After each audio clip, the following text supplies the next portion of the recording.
tonight's performance? For me, maybe a little bit better than Memphis. You know, we created a few more chances. Possessed the ball a little bit better. You know, last week in Memphis, we weren't even able to keep the ball with the extra man. We got a lot of work in front of us. I mean, I think we can do a better job with our decisions. You know, especially in the attacking areas, we try to force some balls of our own. The ball needs to keep circulating until we can organically produce a good ball to create a chance. I don't think our defending's been good enough. Not tonight, not last week. I recognize we're not giving up a lot of chances, but, you know, we're easy to play against. You know, guys are dribbling through. There's not a second defender blowing up the play. You know, they're getting behind us with one ball. We should be recognizing that and dropping. I don't think we're connected. I think we're defending in spurts rather than collectively closing space together. So, you know, yeah, you get away with it when a team's having to do extra work and play with 10 men, but that's not going to happen every week. So, you know, look, I think we were a little bit better. I told the players that I think there were some things that we worked on that looked a little bit better. But let's recognize that we have a lot of work in front of us, and, you know, we got to really push now, because you get to start with the points, but the development, the growth is what's going to matter. In another 3-4 games, teams will have played enough games that, you know, average performance won't get you 3 points on a consistent basis. So, you know, for me, we have a much higher level. Maybe we closed that gap some or improved a little on last week, but we're not going to be satisfied with tonight's performance. You know, it's a good result, but it's, you know, our standard and our expectations are higher than how we performed tonight. When they pick up that red card, getting after it, how did you able to react? Yeah, I mean, I don't think either side was thrilled with the calls. You know, it's tough. You know, it's physical. There's contact. Not every time there's contact is it a foul. Players can hold their positions. You know, players go down easy. Sometimes the fouls are tactical and they're with extra force. You know, I'll have to look at the tape and see. Obviously, I felt like we were getting the better chances and we got some ticky-tack fouls early. I felt their fouls were with a little more intent, so it didn't surprise me. He was giving a lot of yellows, it felt like, and a lot of talking to. It's tough until I see the tape to really. I don't have enough to go on, but it certainly helps to play the second half. It's a 1-1 game, and you have the man advantage, so we're going to have more of the ball, and probably are going to generate some good goal-scoring chances, of which we got one. I would have liked to have seen us be a little more prolific, but it was the goal we needed to get, and it was an important 3 points, regardless of how we played all the evening. Along with those officiating lines, Coach, you limited your yelling at the refs tonight. Was that a conscious kind of decision on the offseason to kind of show more restraint, or did you think the officials had a good day at the office? I generally don't. My players will tell anyone that I yell more at them than at the refs. I don't generally, because I'm not going to, you know, I can't affect the refs. Sometimes I can't affect my own players. But the refs, I'm not going to be able to. So, listen, I don't, until I watch the tape, I'll reserve comment on the reffing. You know, other than to say, you know, hey, if we're dangerous through the midfield in transition and teams are taking fouls in open space, which is the same type of fouls that Memphis took last week, that's a strength of ours. You know, teams are having to bring us down in transition, or maybe we create a goal scoring chance. And, you know, both weeks there were multiple yellows on a player where, you know, that changes the game. And you still have to take advantage of the man advantage. You still have to find the goals to win the game, and unfortunately we were able to do that today. On the game winner, you had the all-time leading scorer drop it back to the all-time assist leader, Kenny, and he buried it. What did you kind of see on that play?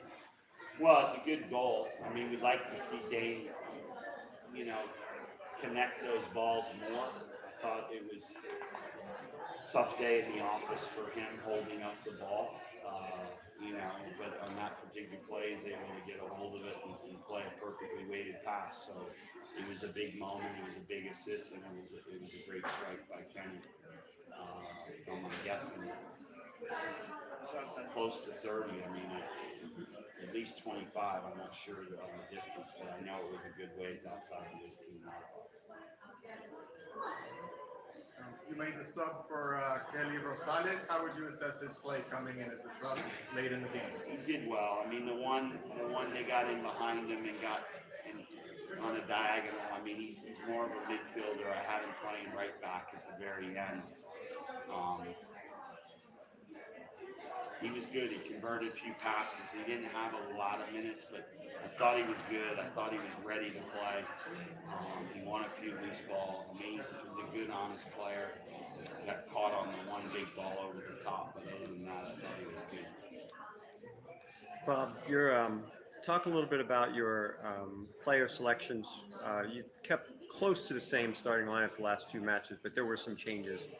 Just your thoughts about picking this lineup. Mikel and Jesse Williams are heading off for Trinidad.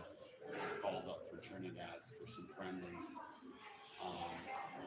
I wanted to get Mikel minutes today. I didn't have a problem with the back three from the other night, but I think we clearly have, with Shane, Mikel, Jelani, and Arturo, I feel like we got four center backs starting caliber players, and if they're all healthy, I've got to keep all of them sharp. So we made that change. We wanted to give Toby Sims a start. Thought some good things, some things we can work on. And we told the guys there's going to be changes these first 5 to 10 games because we got to get guys experience. We're not going to go with the same hand when we have depth and then we get injuries and guys haven't been brought into the mix. And, you know, it was a good chance last week to get Ibarra started. And, you know, this game Toby's starting. And, I would expect there's going to be some more changes next week. I mean, we're trying not to make wholesale, and you know, at one point there could have been one or two other changes to the lineup easy tonight, but we didn't want to. You know, we still didn't have availability of Rivera, who would be pushing into that lineup as well. But I would expect to see some other young players or players like Angelo Kelly. He's certainly going to get a start at some point. We have guys that need minutes, and it's my job to know when it's the right game, when it's the right time, and try and build out our depth by making those choices. As a staff, we've got to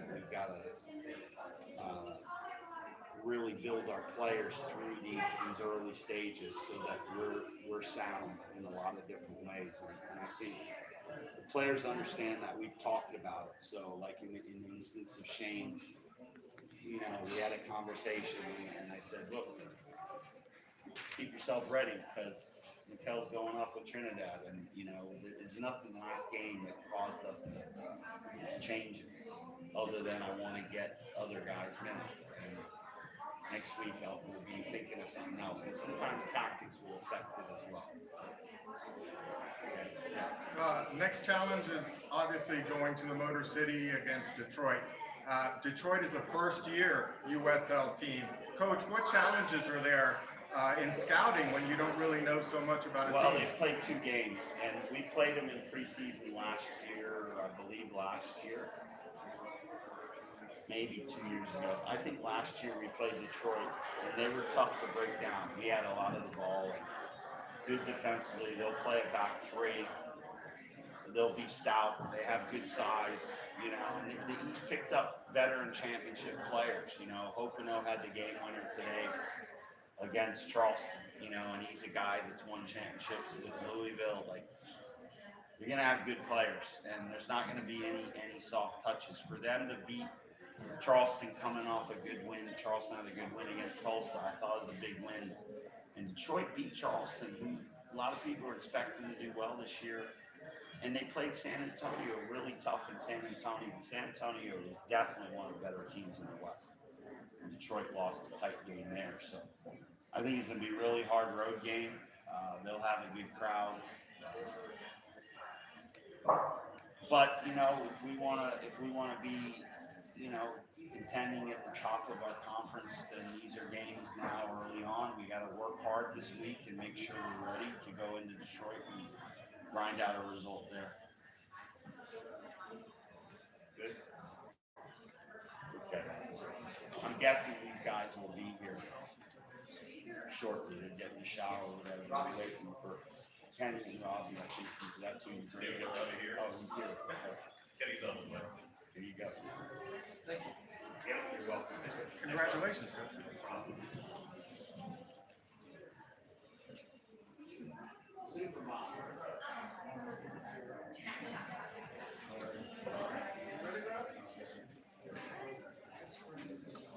Robbie Zambrot, his first film as Riverhounds. I will turn it over to you guys. Go ahead.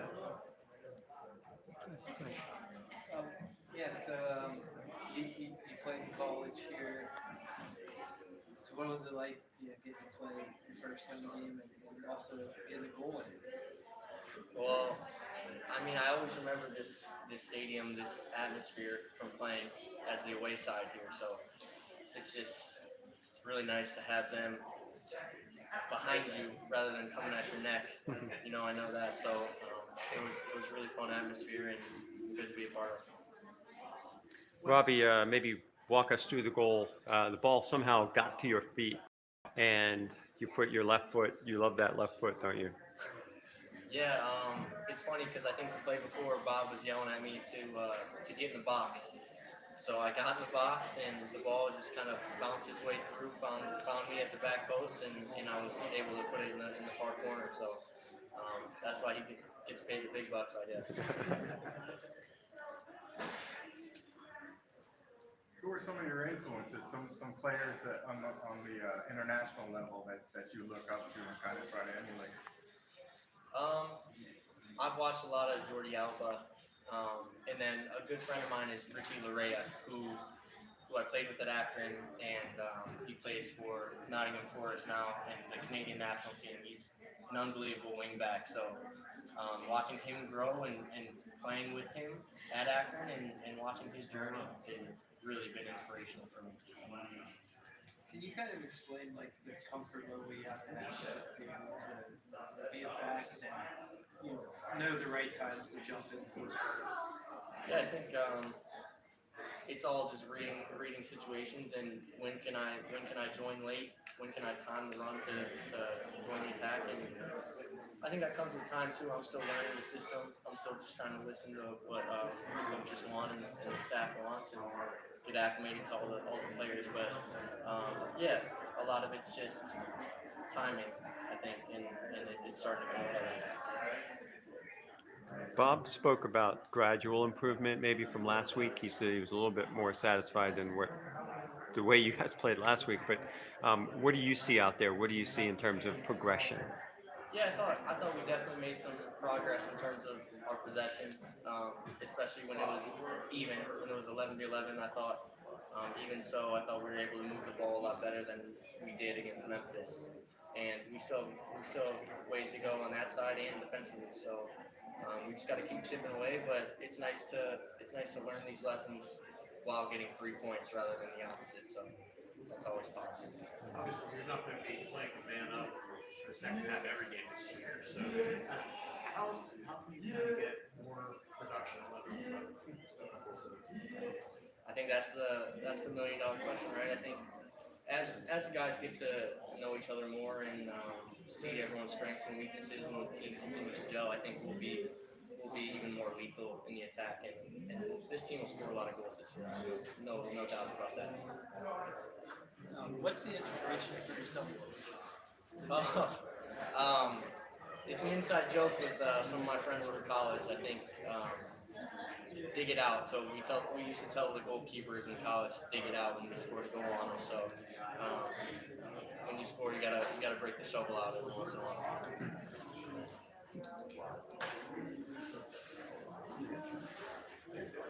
Robbie, thank you. Thanks, guys. All right. Thanks, Robbie.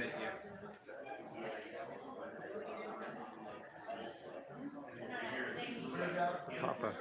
Yeah, someone more important to talk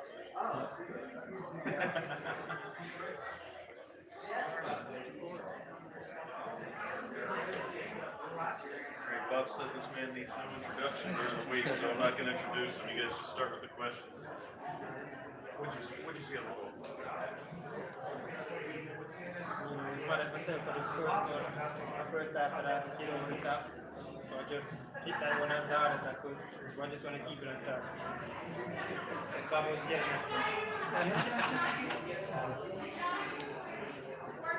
You do that a lot. Yell.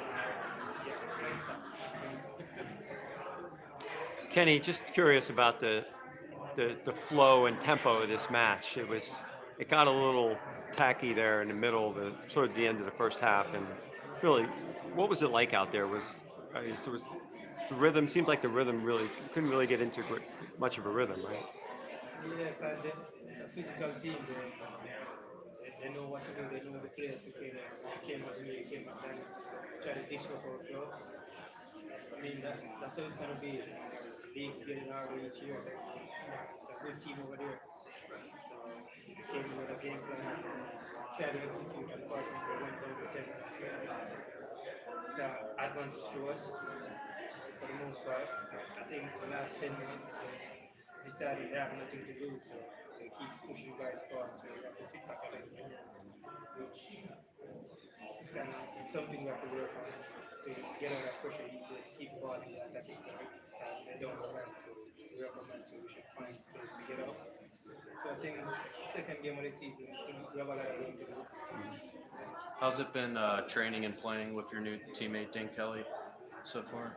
I mean, it's good. It's kind of a learning curve for him, because he's way of doing things. So I have to be talking to him each day, try to get him up to speed and what Bob wants. So I think it's good. You can see he's a good player and he likes being around the ball. So that's the reason why you have 100.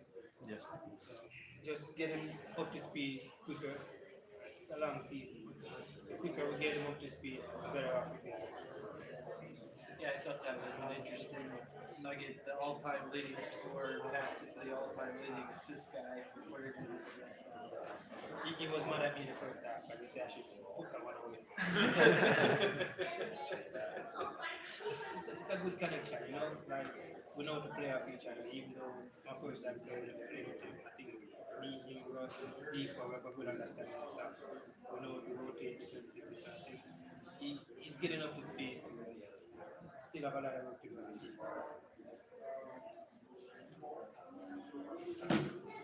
Thanks, Kenny. Thanks, Kenny. All right.